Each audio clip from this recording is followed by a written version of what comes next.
Day 19 part 3। अभी तक हम लोग पढ़ लिए बहुत सारा मेथड। फिनेंशियल एसेट को क्लासिफाई करने का 3 मेथड है, C M, F V T, O C I, R N R और F D P, F V T P L. ठीक है, ये सब करते करते A C M method start किए। ए सी एम मेथड या कोई मेथड हो तो इनिशियल रिकग्निशन होगा, फेयर वैल्यू पे होगा। किस पे होगा? फेयर वैल्यू पे होगा। ये बात तो हम लोग दिमाग में फिट है। लेकिन ए सी एम मेथड, जो भी मेथड है उस सब में fair value, initial recognition fair value होगा। लेकिन सब्सिक्वेंट या क्लोजिंग बैलेंस जो होता है वो डिपेंड करेगा कौन सा मेथड है। ए सी एम मेथड है तो हम लोग हर वक्त सब्सिक्वेंटली मेजरमेंट अमोटाइज वैल्यू पे करते हैं। ठीक है, अब फेयर वैल्यू तो हम बोल दें कि इनिशियल रिकग्निशन फेयर वैल्यू पे होगा। फेयर वैल्यू निकलेगा कैसे? फेयर वैल्यू निकालने के लिए 2 मेथड, अजम्पशन या कंप्यूटेशन। कंप्यूटेशन तब करेंगे जब 3 कंडीशन में से कोई एक कंडीशन फुलफिल होगा। पहला, प्री एग्जिस्टिंग रिलेशनशिप है, या fair value is based on level 1 input, या फिर सी एफ आई इंस्ट्रूमेंट है। ठीक है, तो हमको कंप्यूटेशन करना होता है fair value. Formula, present value of future cash flows eight the rate of E I are. ठीक है, और अजम्पशन कब करते हैं? जब तीनों कंडीशन में से कोई भी फुलफिल नहीं होता है। ठीक, अभी तक हम लोग क्या क्या पढ़े हैं? अभी हम लोग अभी कर लिए क्या कि प्री एग्जिस्टिंग रिलेशनशिप जब भी होता था तो उसमें जो भी डिफरेंस अजम्पशन में कोई डिफरेंस नहीं आता, सिर्फ 4 स्टेप रहता था। लेकिन जब से हम लोग कंप्यूटेशन में आए हैं तब से 5 स्टेप हो गया। प्री एग्जिस्टिंग रिलेशनशिप होता था तो जो भी डिफरेंस आता था उसको हम लोग अमोटाइज करते थे लाइफ ऑफ एसेट में। प्रीपेड रेंट 5 साल या फिर जो भी लाइफ है, या प्रीपेड सैलरी, या इन्वेस्टमेंट वाला जो था, इन्वेस्टमेंट इन सब्सिडी, उसको तो बैलेंस शीट में दिखाते थे, तो और सबको तो अमोटाइज करते थे। ठीक है, वहीं पे अब दूसरा प्री एग्जिस्टिंग के बाद क्या आता है? Based on level 1 input. तो लेवल 1 इनपुट में फिर से 5 स्टेप बनता था एक डिफरेंस का, तो इसमें अमोटाइज नहीं करते थे, पहला ही दिन हम लोग उसको पी एल में ट्रांसफ़र कर देते थे पूरा। ठीक, अब तीसरा आता है सी एफ आई। तो सी एफ आई में क्या करते थे? तो जो भी इसमें भी 5 ही स्टेप था।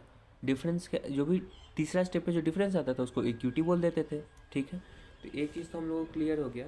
क्या क्लियर हो गया? कि अजम्पशन करते थे सिर्फ 4 स्टेप, लेकिन कंप्यूटेशन जब भी किए हैं तो 5 स्टेप। एक तीसरा स्टेप बढ़ गया डिफरेंस के कारण। दी एग्जिस्टिंग रिलेशनशिप जब भी फेयर वैल्यू निकलेगा और तो ट्रांजैक्शन प्राइस और फेयर वैल्यू में डिफरेंस निकल जाएगा। अज्यूम कर देते तो वही सेम दोनों होता, ट्रांजैक्शन में फेयर वैल्यू दोनों सेम होता था, इसलिए कोई डिफरेंस नहीं होता। इसमें फेयर वैल्यू हम कंप्यूट करते हैं तो डिफरेंस आ जाता है, इसलिए तीसरा स्टेप बनता है। ठीक है, ये तुम्हारा था सी 3 बता दिए, pre existing, level 1 input, C F I. ठीक, अभी देखें, अभी तक हम लोग जो भी सी एफ आई का क्वेश्चन बनाया है ये सोच के बनाया है कि C F I without transaction cost. ठीक है, अब सी एफ आई में 3 चीज़ आता है, without transaction cost, with transaction cost, early settlement through cash. Early settlement through cash, सिर्फ कैश। ओके, तो विदाउट तो पढ़ लिया, विदाउट एकदम नॉर्मल है, एकदम दिमाग में लेके चलना, वही 3 गो में आता है, फिर कंप्यूटेशन वाला में 3 हो जाता है। अब हम लोग विथ का बात करते हैं। ठीक है, फिर C F I with transaction cost. ठीक है, डे 19 पार्ट 3। देखो भाई, तुमको सारा स्टार्टिंग बता चुके हैं कि अभी तक अगर कंप्यूटेशन वाला 3 को होता था तो हम लोगों का 5 स्टेप होता था, तीसरा नया था। अब क्या है कि अब विथ ट्रांजैक्शन आया है, तो जैसे ही विथ ट्रांजैक्शन आ गया ना तो अब स्टेप हमारा 5 नहीं 7 स्टेप हो जाएगा। 2 स्टेप नया आया। कहाँ कहाँ आया? देखो, पहला स्टेप हमारा होगा पहला स्टेप होगा कैश फ्लो। ठीक, कैश फ्लो बन गया। कैश फ्लो अगर अगर प्रिंसिपल अगर इंस्टॉलमेंट में जाना शुरू हो जाता है तो तुम्हारा वर्किंग नोट भी बनाना होता है, वो तो तुमको पता है, तो छोड़ो। कैश फ्लो, दूसरा फेयर वैल्यू कंप्यूटेशन। अब सुनो, अब तुमको याद क्या क्या रखना है। जब कैश फ्लो बनाओगे ना, किसका? C F I with transaction cost. तो जब भी कैश फ्लो बनेगा तो उसमें भूल जाना कि कोई ट्रांजेक्शन कॉस्ट हुआ है। क्वेश्चन में जब भी कहाँ भी लिखा ट्रांजेक्शन कॉस्ट को भूल जाना, जो भी नॉर्मल अमाउंट है ना वो लिखना। जैसे कि जो सर का एग्जाम्पल 5 है पेज 33.20 पे, उसका इनफ्लो 80,000 का है। एग्जैक्ट इनफ्लो 80,000 का नहीं है, ट्रांजैक्शन कॉस्ट उसमें है कितना का? ट्रांजैक्शन कॉस्ट है 2,000 का, लेकिन लोग उसने 80/2000 नहीं किए। हम लोग ये अज्यूम करके चलेंगे कि कोई ट्रांजैक्शन कॉस्ट नहीं। Step 1 cash flow, assuming no transaction cost. ठीक है, ट्रांजैक्शन कॉस्ट नहीं है, यही अज्यूम करके चलेंगे। और हर वक्त तुमको पता है कैश फ्लो किसका बनता है? सिर्फ फिनेंशियल लायबिलिटी का बनता है, इक्विटी का कभी नहीं बनता है, ये बात तुमको अच्छा से याद है। तो cash flow for financial liability, तो पहला तुम कैश फ्लो बना दोगे ये सोचे कि कोई भी अज्यूम करके कि नो आती है, क्या है? No transaction cost. Step 1 cash flow. Step 2 fair value computation. तुमको फेयर वैल्यू जब तुम कंप्यूट करोगे तो कैसे निकालोगे? Present value of cash flows दिया हुआ है at the rate E I R, question में 2 EIR दिया होगा, एक ओल्ड EIR होगा जो पहले यूज़ किया गया, एक न्यू EIR होगा, और कूपन रेट तो अलग ही होता है, ठीक है। तो ई जब तुम फेयर वैल्यू कंप्यूटेशन करोगे वो तुम ओल्ड EIR से यूज़ करोगे। अभी तक इसमें दो ई वाला क्वेश्चन जब बनाओगे विद ट्रांजेक्शन कॉस्ट वाला CFI वाला, इसमें 2 EIR होगा, तुमको ओल्ड EIR से बनाना है, ठीक है। क्योंकि हम लोग अभी तक क्या करते थे, जो भी EIR दिया रहता, तो पहला EIR दिया हम लोग हर वक्त एक ही EIR रहता था, हम लोग उसी को यूज़ करते थे। तो दिमाग में लेकर चलना कि जो पहला EIR आया हुआ उसको यूज़ करके हम लोग फेयर वैल्यू निकाल देंगे। स्टेप 3 क्या करते थे, डिफरेंस आता था, क्योंकि अभी तक हम लोग 5 स्टेप था ना, तो स्टेप 3 डिफरेंस आता था। किसका difference, step 1 transaction cost, step 2 fair value, दोनों का डिफरेंस। CFI का डिफरेंस क्या कहते हैं, इक्विटी कहते हैं, उसको इक्विटी बोल दो। स्टेप 4 हम लोग क्या लिखते थे, EIR। तो अभी तक बुक क्वेश्चन में, अभी ई वाला क्वेश्चन में 2 EIR होगा, तो हम लोग अभी तक पहला जो भी EIR हम लोग रहता है वो लिखते थे, तो ऐसी जो इसमें पहला EIR होगा जो ओल्ड EIR होगा, स्टेप 4 में EIR लिख देना, ठीक। अब नया आता है स्टेप 5 में, हम लोग क्या कर देते हैं कि LAT बना देते हैं। इसमें LAT अभी नहीं बनेगा, हमारे पास 2 एक्स्ट्रा है। स्टेप 5 में हमको एलोकेट करना होगा किस चीज़ को, देखो तुमको क्या बोलते हैं कि कैश फ्लो अज्यूम करके बनाना है, टेबल जो बनाएगा स्टेप 1 का उसमें अज्यूम करना है ट्रांजेक्शन कॉस्ट नहीं है, उस टाइम अज्यूम नहीं करना। अब तुमको उस ट्रांजेक्शन कॉस्ट का गेम खेलना हो क्या, स्टेप 5 में जो भी ट्रांजेक्शन कॉस्ट है तुम्हारा, इस क्वेश्चन में ट्रांजेक्शन कॉस्ट 2000 रुपये लगा था। अब इस 2000 रुपया को तुमको फिनेंश की एलोकेट करना होगा, किस में एलोकेट करना होगा, फिनेंशियल लायबिलिटी और इक्विटी वाला पार्ट में, ठीक है। इसमें अभी तुम फेयर वैल्यू किसका निकाला था, फाइनेंशियल लायबिलिटी का निकालता है, कैश फ्लो ही बना था फाइनेंशियल लायबिलिटी का, हर वक्त फाइनेंशियल लायबिलिटी का ही कैश फ्लो बनता है ना, ये बात तो तुमको पता है। क्या है कि उसी का तो कैश फ्लो बनेगा, तो फेयर वैल्यू तुम्हारा सिर्फ फाइनेंशियल लायबिलिटी का आएगा। पूरा फाइनेंशियल लायबिलिटी में से फिर तुम डिवाइड करते हो कि डिफरेंस क्या आ रहा है फेयर वैल्यू और ट्रांजेक्शन प्राइस में, तब आता है। तो ये 2000 रुपया ट्रांजेक्शन कॉस्ट है, उसी फाइनेंशियल लायबिलिटी का तो नहीं था, वो इक्विटी के लिए भी था। तो वो जो 2000 रुपया का ट्रांजेक्शन कॉस्ट है उसको फाइनेंशियल लायबिलिटी और इक्विटी दोनों में तुमको एलोकेट करना होगा, ठीक है। अब तुम एलोकेट किस बेसिस पे, कौन से रेशियो में करोगे, भाई जो भी उसका फेयर वैल्यू है, फेयर वैल्यू कहाँ निकलता है, तुम अभी निकाले हुए हो, कहाँ निकाले हुए हो, फिनेंशियल लायबिलिटी का फेयर वैल्यू देखो, प्रेजेंट वैल्यू 72314 है, और तुम्हारा इक्विटी 7866 दिया हुआ है, 7686। तो स्टेप 2 और स्टेप 3 का जो रेशियो होगा उस रेशियो में तुमको निकालना होगा क्या, तुम्हारा इसको ट्रांजेक्शन कॉस्ट को एलोकेट करना होगा। ट्रिक पॉइंट ये है एक्यूरेसी चेक करने के लिए कि हम सही किए हैं कि नहीं, कि हमारा रेशियो सही है कि नहीं, कि फिनेंशियल लायबिलिटी प्लस इक्विटी का जो वैल्यू तुम ऐड करोगे ना वो तुम्हारा ट्रांजैक्शन प्राइस हो जाना चाहिए।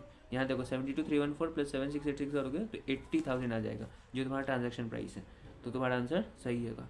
तो जो भी ट्रांजैक्शन कॉस्ट है उसको फिनेंशियल लायबिलिटी का जो फेयर वैल्यू है और इक्विटी का जो फेयर वैल्यू उस रेशियो में तुम डिवाइड करके एलोकेट कर दो। अब जो एलोकेट कैसे करोगे, ट्रांजैक्शन कॉस्ट क्या है तुम्हारा, एक तरीके से ट्रांजैक्शन कॉस्ट तुम्हारा लायबिलिटी है।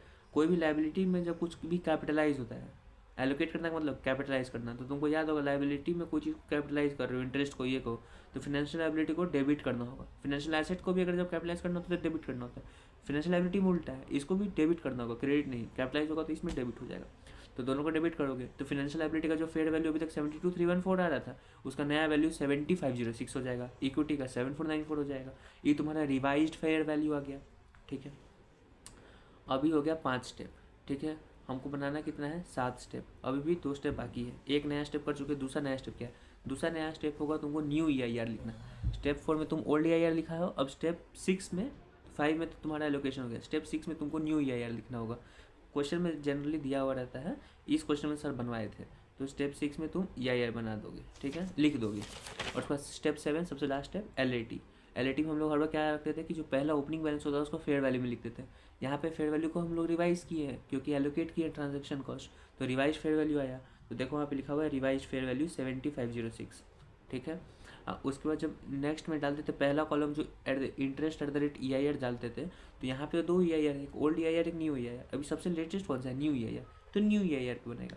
तो LAT हर वक्त किस जगह अभी तक बनाते थे, LAT किस पे बनाते थे, जो सबसे लेटेस्ट वैल्यू निकालते थे फेयर वैल्यू का, हम लोग कूपन वैल्यू नहीं लिखते थे तो फेयर वैल्यू लिखते थे, और उस पर इंटरेस्ट कूपन रेट पे नहीं लिखे EIR पे लिखते थे, दोनों नया नया चीज़, फेयर वैल्यू भी नया EIR भी नया, उस बेसिस पे लिखते थे। वैसे ही तुम्हारा ई वाला जो है जब अब इस क्वेश्चन में आओगे तो ये भी दिमाग में रखना कि अब नया सब कुछ रिवाइज, अब फेयर वैल्यू के बाद फिर रिवाइज बना है तो रिवाइज फेयर वैल्यू लेंगे, EIR ओल्ड था उसकी जगह न्यू EIR है तो न्यू EIR के ऊपर बनेगा, और ऐसे करके बन जाएगा तुम्हारा क्वेश्चन। डन, ठीक है। अब तुम देख लो पेज 141 पे समरी दिया हुआ है कि cash flow without transaction cost, cash flow with transaction cost, ठीक है। देखो विदाउट ट्रांजैक्शन कॉस्ट जो था वो तो नॉर्मल था, वो 3 को में आता था, प्री एग्जिस्टिंग L1 और CFI। इसमें क्या 5 स्टेप होता था। देखो 5 स्टेप दिया हुआ है। Cash flow for FL only, हर वक्त हम लोग FL का ही बात करते हैं, या FA का बात करेंगे, FL का बात करेंगे। FL में इक्विटी आ जाता है, उसको तो हम लोग मतलब ही नहीं है। तो FL compute fair value for FL only. Second step में हम लोग फेयर वैल्यू निकालते थे। तीसरा स्टेप में डिफरेंस निकालते थे, तो जो CFI है तो इक्विटी में जाता था। फिर EIR जो दिया हुआ था वो लिखते थे, LAT बन जाता था। किसका? सिर्फ FL का, इक्विटी से मतलब ही नहीं है। अब CFI विद ट्रांजैक्शन कॉस्ट, इसमें 7 स्टेप, नया स्टेप 2 स्टेप जो बीच में आ रहा है। ठीक है। Cash flow for FL only, सिर्फ FL, लेकिन अज्यूम करना कि कोई ट्रांजैक्शन कॉस्ट नहीं, ये है ट्रांजैक्शन कॉस्ट का, लेकिन कैश फ्लो बनेगा विदाउट ट्रांजैक्शन कॉस्ट, अज्यूम करते हो। स्टेप 2 फेयर वैल्यू निकालेंगे FL का, जो भी हमारा present value of future cash flow जो स्टेप 1 में बनाया है, rate EIR, old EIR। Additional difference निकालना ही होता है, डिफरेंस निकाल दो, इक्विटी में गया। अब स्टेप 4 में तुम ओल्ड EIR लिख दो, जो अभी तक सब सेम चलेगा 4th स्टेप तक। 5 स्टेप में नया आ जाएगा, तुमको क्या एलोकेट करना ट्रांजैक्शन कॉस्ट, किस बेसिस में? 2 और 3 के स्टेप के बेसिस पे कर दिया। स्टेप 6 न्यू EIR लिख दो। स्टेप 7 जो स्टेप 6 से न्यू EIR आया है, स्टेप 5 का जो रिवाइज कर वैल्यू आया है, वैसे करके बना दो, बन गया। इस 7 स्टेप में 2 चीज़ नया, पहला ट्रांजैक्शन कॉस्ट को एलोकेट करो स्टेप 5 पे, और रिवाइज कैरिंग वैल्यू आ जाएगा, रिवाइज फेयर वैल्यू आ जाएगा। स्टेप 6 न्यू EIR लिखना होगा। ओल्ड EIR और न्यू EIR का हम मत ही बता देते एक बार, जो तुमको याद रहे ना रहे, लेकिन लॉजिक याद यही है। अगर तुम लॉजिक बनाओगे तो प्रैक्टिस हो जाएगा, नहीं बनाओगे तो याद रख लेना। क्या कि ओल्ड EIR का यूज़ हम लोग कब कब कर रहे हैं? ओल्ड EIR का यूज़ हम लोग कर रहे हैं स्टेप 2 में। फेयर वैल्यू जब स्टेप 2 में निकाल रहे होते हैं तो उस टाइम ओल्ड EIR से निकालेंगे। स्टेप 4 में ओल्ड EIR लिखाएगा, ठीक है। और उसके बाद जनरली हम लोगों को न्यू EIR निकालना नहीं पड़ता है, क्वेश्चन में दिया होगा, लेकिन अगर निकालना पड़ा तुमको तो फिर तुमको ओल्ड EIR का अप्रॉक्सीमेशन यूज़ करना होगा, ठीक है। न्यू EIR कहाँ यूज़ होगा? न्यू EIR तुमको यूज़ होगा 2 जगह पे। स्टेप 6 में तुमको न्यू EIR लिखना है, और स्टेप 7 में LAT बनाना है। बात खत्म, ठीक है। देखो illustration 121 very very important question है, क्योंकि इस लिखा नहीं है कि कुछ भी बात, लेकिन सीधा लिखा है कंपलसरी कन्वर्टेबल। कंपलसरी कन्वर्टेबल मतलब कि जो भी इसका प्रिंसिपल हो QT में जाएगा, इसीलिए वो CFI हो गया, ठीक है। अब इस क्वेश्चन में देख लो, सब रेड पेन से लिखा हुआ कि पहला स्टेप 1 में क्या CFI भी ट्रांजेक्शन कॉस्ट है, तो इसमें 7 स्टेप हुआ। 7 स्टेप हुआ तो इसमें स्टेप 1 में हम लोग क्या बनाते हैं? Cash flow assuming no transaction cost, देखो रेड से लिखा हुआ है, ठीक है। फिर no principal will be paid, क्योंकि देखो लिखा हुआ है कन्वर्टेबल, वो भी रेड से लिखे हैं। स्टेप 2 फेयर वैल्यू कंप्यूट करना है, लेकिन कौन सा EIR से? ओल्ड EIR से, देखो रेड से लिखा है, ठीक है। स्टेप 3 नॉर्मल है, डिफरेंस निकालना है, कोई रेड से नहीं। 4 भी ओल्ड EIR। स्टेप 5 नया है, देखो एलोकेशन, उसमें एक्यूरेसी ट्रिक तुमको दिया हुआ है, स्टेप 2 स्टेप 3, ठीक है। उसको देखो रिवाइज्ड वैल्यू निकला हुआ है। स्टेप 6 में न्यू EIR है, और स्टेप 7 में देखो रिवाइज फेयर वैल्यू लिखा हुआ है रेड पेन से, ध्यान दो। ऐसे करके क्वेश्चन बन जाएगा। लेकिन इस क्वेश्चन में एक ही, इसको वेरी इंपॉर्टेंट इसलिए बोले हैं सर, क्योंकि देखो इसमें हम लोग FL कुछ नहीं है, फिनेंशियल लायबिलिटी कुछ है ही नहीं। क्यों नहीं है फिनेंशियल लायबिलिटी? हमारा बैलेंस शीट में 5th year and, balance sheet में 5th ईयर एंड पे हमारा कोई भी फिनेंशियल लायबिलिटी नहीं होगा। क्यों नहीं होगा? तुम LAT देखो, LAT में क्लोजिंग बैलेंस कितना है? 0 है। क्यों है 0? क्योंकि हमारा कोई भी प्रिंसिपल पेमेंट हो ही नहीं रहा है, राइट। प्रिंसिपल पेमेंट कुछ हो ही नहीं रहा है, क्योंकि वो इक्विटी में जाएगा। तो तुम ओपनिंग प्लस इंटरेस्ट ऐड करोगे, माइनस रिपेमेंट 1.5 लाख करोगे, तो वैल्यू 0 आएगा। तो बैलेंस शीट में तुम्हारा तो एक भी रुपया नहीं है, किसका? फिनेंशियल लायबिलिटी में, सारा इक्विटी में दिख रहा है। इक्विटी में क्यों दिख रहा है? क्योंकि वो प्रिंसिपल का बात है, राइट। जो तुम स्टेप 3 में डिफरेंस में डाल दिए थे 9972 से 200, वो तुमको दिख रहा है इक्विटी में। तो जब पेमेंट करोगे, तो अभी तक हम लोग FL to payment to cash करते थे, और जो भी बैलेंस शीट फिगर होता था। अब क्या है? अब तो FL कुछ है ही नहीं, तो FL की जगह देखो काटा हुआ है, क्लोजिंग बैलेंस 0 है, इसीलिए यहाँ पे क्या लिखा है? Equity component account debit to, क्योंकि अब इक्विटी हम लोग अभी तक प्रिंसिपल तो इक्विटी में जाएगा ना, क्योंकि क्वेश्चन में लिखा हुआ है। तो equity component to equity share capital, जो भी स्टेप होता है वैसे करके, यही है तुम्हारा। अब कौन सा क्वेश्चन आ जाता है? देखो अब हम लोग बात करेंगे पेज 143 से, जो स्टार्ट होगा CFI। अभी हम लोग पढ़े, पहले तो पढ़ लिए थे with transaction, without transaction cost, अभी पढ़े विथ ट्रांजैक्शन कॉस्ट। अब हम लोग पढ़ने वाले हैं तीसरा CFI, early settlement by payment of cash, ठीक है। इसका early settlement by payment of cash का मतलब क्या होता है? नाम से पता चल रहा है कि हमने कोई CFI है। हमारा CFI क्या होता है? फिनेंशियल लायबिलिटी और इक्विटी दोनों का इंस्ट्रूमेंट है, लाइक कन्वर्टेबल डिवेंचर। तो कन्वर्टेबल डिवेंचर हम लिए 5 साल का, हम कंपनी है, हम कन्वर्टेबल डिवेंचर इशू किए 5 साल का। 3 साल के बाद हमको लग रहा है बहुत पैसा है मेरे पास, हम बोलेंगे इन्वेस्टर सबको, सुनो तुम लोग इतना इतना पैसा का हमको दिया था, अब तुमको हम इतना पैसा दे रहे हैं, 5 साल के बाद जो रिडीम होने वाला था आज हम तीसरा ही साल रिडीम कर देंगे। तो इन्वेस्टर लोग बोलेगा कि हाँ ठीक है, हमको अभी पैसा मिल रहा है, ओके। तो हम लोग कैसे सेटल करते हैं? पैसा देके। 5 साल के बाद जो पैसा देना है, अब हम लोग अर्ली सेटल कर रहे हैं, कैसे? पैसा देके। ई क्वेश्चन तभी यूज़ होगा, ई वाला मेथड, जब हम लोग पैसा देके सेटल कर रहे हैं। दूसरा चीज़ से सेटल कर रहे हैं तो ये क्वेश्चन नहीं आएगा। इसके ऊपर क्वेश्चन है बुआ, कौन सा क्वेश्चन है जो हम बोल रहे हैं, जिसके बारे में हम बोले हैं कि इतना ध्यान देने के लिए, वो दूसरा क्वेश्चन है। उस क्वेश्चन का हम बात करेंगे। वो क्वेश्चन इलस्ट्रेशन 117 पे है, अभी नहीं है वो, 148 पेज नंबर पे, ठीक है। इसलिए हर वक्त याद रखना कि अर्ली सेटलमेंट का तभी क्वेश्चन आएगा जब पेमेंट थ्रू कैश होगा, ओके। ये समझ गए? आगे समझाएंगे अब। Bye bye. तो कहीं गए नहीं हम लोग, तो क्या करेंगे अब, इसका अकाउंटिंग करते हैं। अर्ली CFI का early settlement through cash, okay. देखो भाई, इसमें कुछ नया नहीं है। क्या नया नहीं है? देखो भाई, इसमें स्टार्टिंग का जो 5 स्टेप है जो हम लोग अभी करते थे, इसको देख लेना कि अभी एक बात क्लीन रखेंगे क्या, कि हम लोग 3 स्टेप किए थे कंप्यूटेशन में। 3 पॉइंट था, 3 क्राइटेरिया था, pre existing, level of input और CFI विदाउट ट्रांजैक्शन कॉस्ट, ठीक है। तो हम लोग विदाउट को तो नॉर्मल मान लिए थे, तो तीनों में कितना स्टेप बनता था? 5 स्टेप। बोले थे CFI में 3 जाता है, without transaction cost, with transaction cost, early settlement through cash. तो विदाउट वाला का तो इसी में रखे हुए थे। विथ में तुम्हारा 7 स्टेप हो गया। इसमें कितना स्टेप था? 5 स्टेप। विदाउट ट्रांजैक्शन कॉस्ट में भी तुम्हारा 5 ही स्टेप, लेकिन विदाउट से विथ ट्रांजैक्शन कॉस्ट क्या, तो 7 स्टेप बन गया। अब अब क्या, अब पहले बता दिए विदाउट ट्रांजैक्शन कॉस्ट, उसमें 5 step, with transaction cost 7 step, अब अर्ली सेटलमेंट, इसमें भी सिर्फ 5 ही स्टेप। तो इसका जो 3 पार्ट था उसका सिर्फ एक पार्ट में अलग है, बाकी का दो पार्ट जो है वो दोनों सेम है। क्या? इस अर्ली सेटलमेंट और विदाउट ट्रांजैक्शन कॉस्ट दोनों में सिर्फ 5 ही स्टेप है। ये बीच वाला जो है ना, विद ट्रांजैक्शन कॉस्ट, उसमें 7 स्टेप है, ठीक है। तो इसका जो 5 स्टेप है उसमें कुछ डिफरेंस है? कोई डिफरेंस नहीं है। स्टेप 1, स्टेप 2, स्टेप 3, स्टेप 4 सब सेम जाएगा, ठीक है। तुम देख लो पेज 143 क्वेश्चन 1 LDR पे दिया हुआ है। Step 1 normal cash flow, step 2 normal fair value computation, step 3 difference निकलेगा, CFI तो डिफरेंस इक्विटी में, स्टेप 4 ओल्ड EIR या फिर EIR, क्योंकि अब तो विद ट्रांजैक्शन कॉस्ट का दिमाग ही नहीं है। Step 5 reality.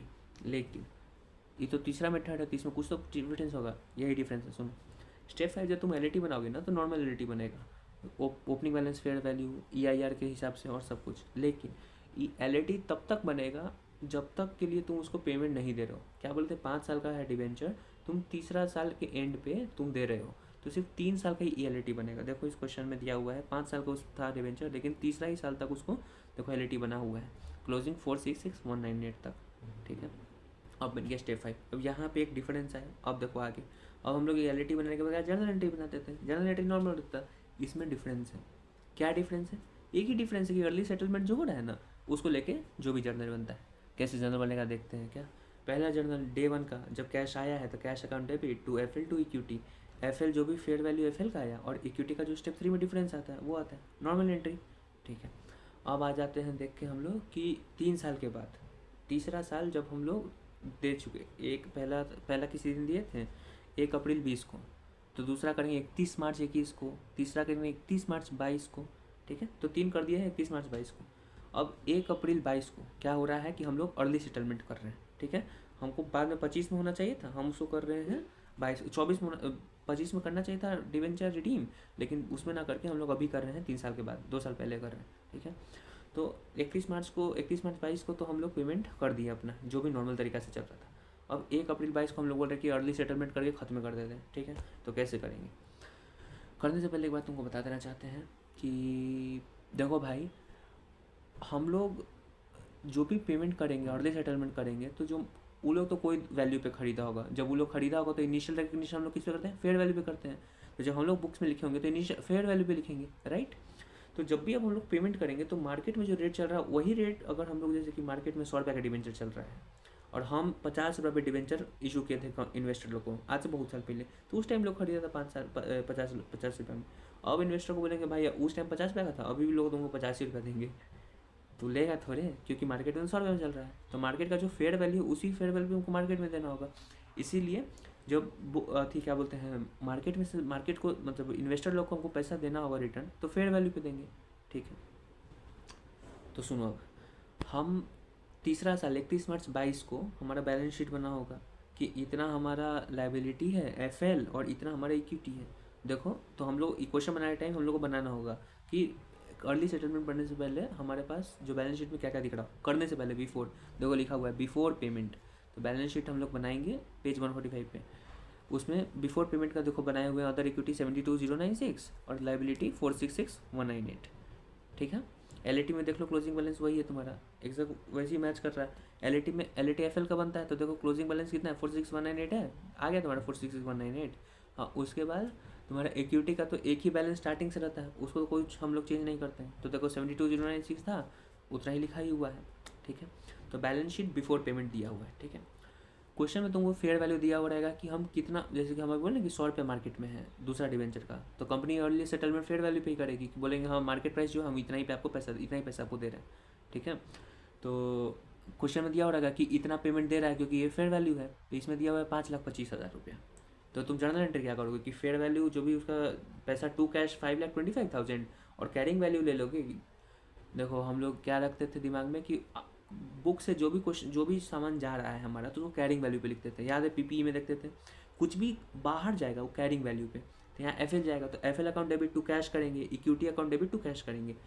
तो हमारा बुक्स में तो कैरिंग वैल्यू पे जा रहा है, तो बुक्स में था हमारा 46198, लेकिन निकाल कितना पैसा क्या निकाल पे जा रहे हैं फेयर वैल्यू पे। दोनों के बीच का तो डिफरेंस आ गया ना, तो क्या डिफरेंस को पीएल में डाल दोगे?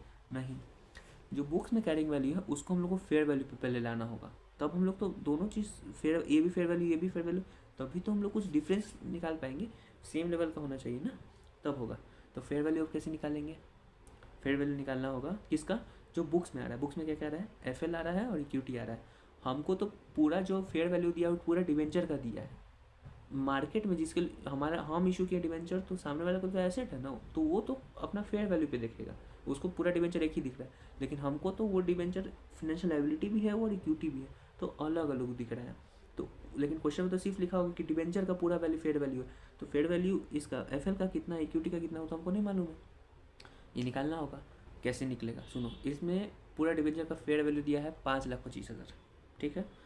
हमारा बैलेंस शीट में before payment carrying value FL का 466,198 है और अदर इक्विटी का 72,096 है, इतना कैरिंग वैल्यू है। इसको भी थोड़ा देख लिया, अब भूल जाओ। ठीक है, अभी थोड़ा देख लिया भूल जाओ। अब हम लोग देखते हैं कि अभी तो हम इक्विटी का फेयर वैल्यू नहीं निकाल सकते हैं, कभी भी इक्विटी का फेयर वैल्यू नहीं निकलता है, तुम जान दो। कैश फ्लो भी निकाल दो तो फेयर वैल्यू, कैश फ्लो भी निकाल दो तो एफएल का फिर फेयर वैल्यू भी निकाल दो तो एफएल का, एलईडी भी करते हो तो एफएल का ही, सिर्फ इक्विटी का तो कुछ नहीं होता है क्योंकि वो एक ही वैल्यू पे चल रहा होता है। ठीक है। तो हम लोग अब फेयर वैल्यू किसका निकालेंगे, एफएल का। तुम देखो सबसे नीचे दिया हुआ है वर्किंग नोट, सबसे नीचे देखो एक टाइम ग्राफ बनाया हुआ है। 1 अप्रैल 19 को 5 लाख रुपया मिला, 20 को 40,000 रुपया निकाले, फिर 21 को फिर 40,000 रुपया दिए, 22 को फिर 40,000 दिए, 22 कौन सा 31 मार्च 22 को हम लोग 40,000 रुपया दिए, तो दे चुके हैं। अब 1 अप्रैल 22 को खड़े हम लोग, तो अभी 31 मार्च 23 को 40,000 देना है और 31 मार्च 24 को 40,000 प्लस 5 लाख देना है, क्योंकि 5 लाख तो हमारा प्रिंसिपल है। तो 1 अप्रैल 22 को जिस दिन हम लोग अर्ली सेटलमेंट कर रहे हैं उस दिन हमको अपना डिबेंचर का फेयर वैल्यू निकालना होगा। तो कैसे निकालेंगे, नॉर्मल तरीका से निकालेंगे कि आज से 2 साल के बाद जो हमको पैसा हमको देना है उस पैसा का आज हम प्रेजेंट वैल्यू निकालेंगे। फेयर वैल्यू क्या है, fair value is equal to present value of future cash flows @ EIR, तो वही निकाल लेंगे। आज फेयर वैल्यू निकालना है तो फ्यूचर कैश फ्लो क्या है 40,000 आउटसाइड, फिर 40,000 प्लस 5 लाख आउटसाइड, तो ये दोनों का फेयर वैल्यू कैसे निकालेंगे, वो दोनों का प्रेजेंट वैल्यू निकालेंगे। कौन सा, @ EIR।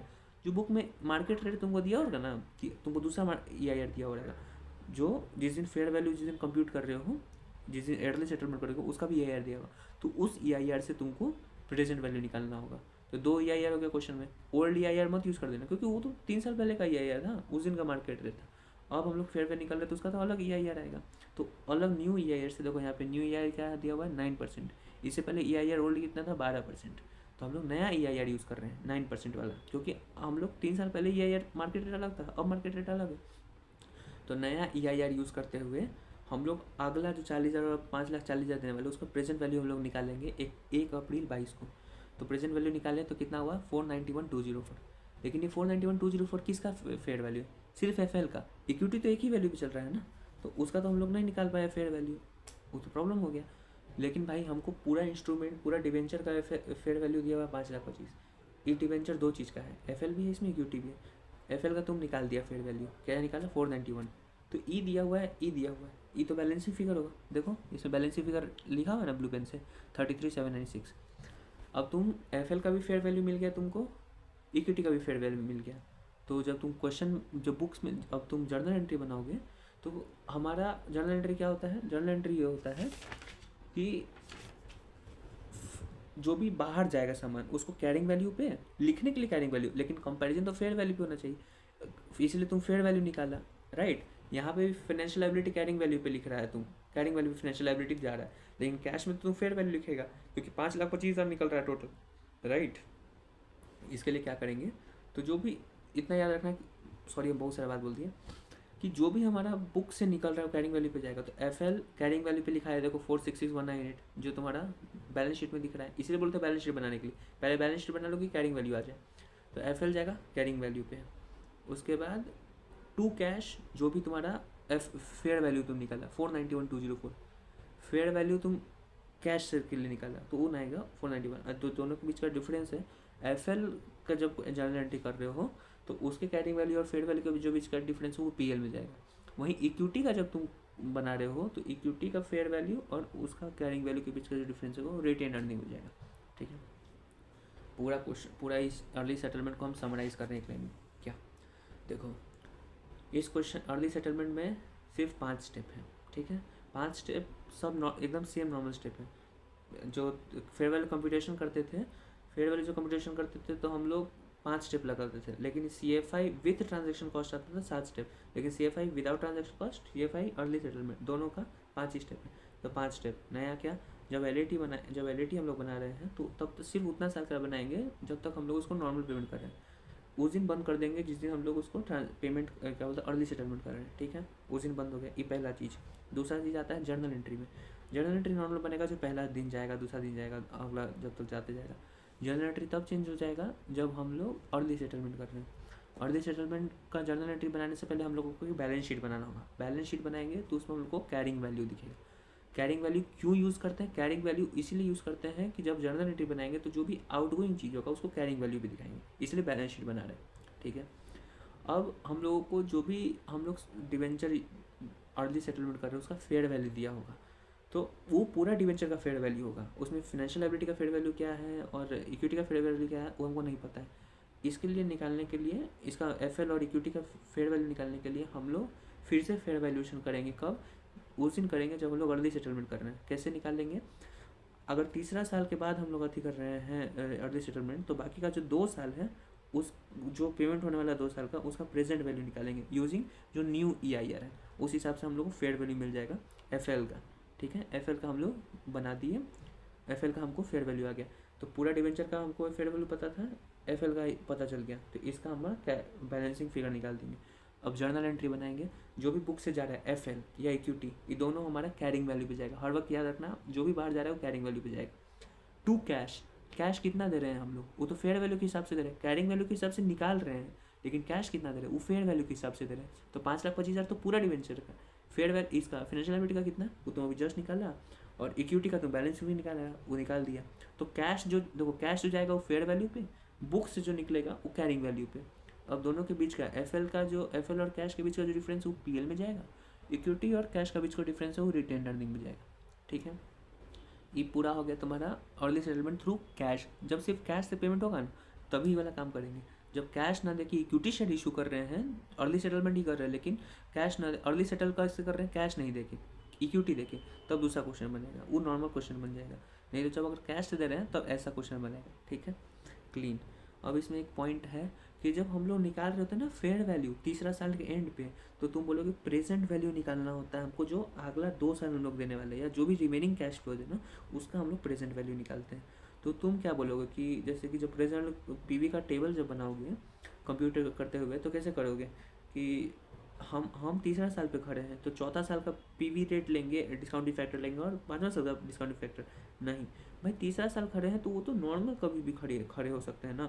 तो ई वाला जो खड़े है उसको जीरो सोचना है कि आज हम जीरो पे हैं, अगला 1 साल के बाद हमको क्या मिलने वाला है, दूसरा साल हमको क्या मिलने वाला है। तो हमारा ये फर्स्ट ईयर होगा, ये हमारा 4th ईयर नहीं होगा, क्योंकि भाई वो तो पहले यहाँ से देख रहे थे ना, अब हम लोग यहाँ से देख रहे हैं, तो यहाँ से भी पहला ही साल है, तो फर्स्ट ईयर का डिस्काउंटिंग फैक्टर है, सेकेंड ईयर का डिस्काउंटिंग फैक्टर है। तुम क्वेश्चन में देख लोगे, इलस्ट्रेशन पेज 146 पे देखो काटे हुए रेड पेन से, वहाँ पढ़ लेना, ठीक है। यही चीज़ है तुम्हारा अर्ली सेटलमेंट थ्रू कैश का बात, ठीक है। ये हो गया तुम्हारा अर्ली सेटलमेंट थ्रू कैश का बात। और ऊत अभी जस्ट इससे पहले बात की थी cash flow with transaction cost, तो उसमें 5 स्टेप नहीं 7 स्टेप है। तो इतना पूरा बात करने में हमको एक ही चीज़ समझ में आया, क्या अजम्पशन जब करोगे तो सिर्फ 4 स्टेप नॉर्मल, जब कंप्यूटेशन करोगे तो 5 स्टेप, एक डिफरेंस आ जाएगा, क्योंकि यहाँ पे फेयर वैल्यू कंप्यूट करेंगे तो ट्रांजैक्शन प्राइस से डिफरेंस खाएगा ही 5। लेकिन ये जो 3 पॉइंट था, pre existing relationship, L1 input और CFI में 3 चीज़ आता है, without transaction cost, with transaction cost, equity early settlement. तो ई दोनों में 5 ही स्टेप है, जैसे 5 स्टेप था, ई दोनों में 5 स्टेप है। सिर्फ ई वाला जो है नया विथ ट्रांजैक्शन कॉस्ट, उसमें 7 स्टेप हो जाता है। 7 स्टेप में 2 स्टेप नया आता है, क्या कि एक तो स्टेप नंबर 5 पे हम लोगों को एलोकेट करना होगा जो भी ट्रांजैक्शन कॉस्ट है उसको FL इक्विटी में, उसे नया revised carrying value, revised fair value निकलेगा। स्टेप 6 में न्यू EIR लिख लेना, और स्टेप 7 में LAT लिखना, जो रिवाइज्ड फेयर वैल्यू आया स्टेप 5 में उसका ओपनिंग बैलेंस, स्टेप 6 में जो न्यू EIR है उस हिसाब से सब, बाकी सब कुछ सेम, ठीक है। तो लास्ट में क्या चेंज करेंगे हम लोग कि 3 गो है तो सिर्फ 5 स्टेप, सब कुछ सेम। विदाउट ट्रांजैक्शन कॉस्ट आएगा तो 7 स्टेप हो जाएगा बस। और वहीं पे जब अर्ली सेटलमेंट होगा तो 5 ही स्टेप होगा, लेकिन एक चीज़ नया आएगा कि जर्नल एंट्रीज आ जाएंगे। बात खत्म, बाय।